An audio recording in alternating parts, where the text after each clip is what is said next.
On the Capitol Watch tonight, some absentee ballot voters in Idaho could be forced to vote at the polls. Republican Representative Joe Alfieri from Coeur d'Alene introduced House Bill 75 to restrict who can qualify for an absentee ballot. The representative also says this bill closes the door on potential voter fraud and streamlines Election Day for county clerks. Andrew Bartlein talked to the Ada County clerk today to get his take on this legislation. And Andrew, he says it's not that simple. And he says that it's actually wrong. Absentee ballots are a useful tool for county clerks. It leads to shorter lines on Election Day, and Idaho has no evidence of widespread ballot election fraud to begin with. The choice of Idaho voters has seen a recent trend. There was a massive increase in absentee voting. Ada County Clerk Trent Triple says it started in COVID. It's a great advantage for us in that it keeps lines short. But Idaho Republican Representative Joe Alfieri aims to limit absentee ballots behind House Bill 75. That opens up the door for fraud. As we've seen in other states, we don't have the problem here, but we have seen that happen in other states where absentee ballots have been a contested issue in the election.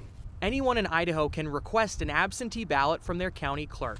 This bill would limit absentee ballots only for active military, people in the hospital, those at work or college, and anyone on a religious mission trip. I don't want election fraud. Nobody does. Boise Democratic Representative John Gannon openly opposed the bill in committee. I'm not sure what problem is being solved because the result of the whole situation is more inconvenience, longer lines, and more work at a crunch time for the election officials. It's a popular way to vote for many people, so I'd hate to see that change and add workload to our clerks and frustration to the voters.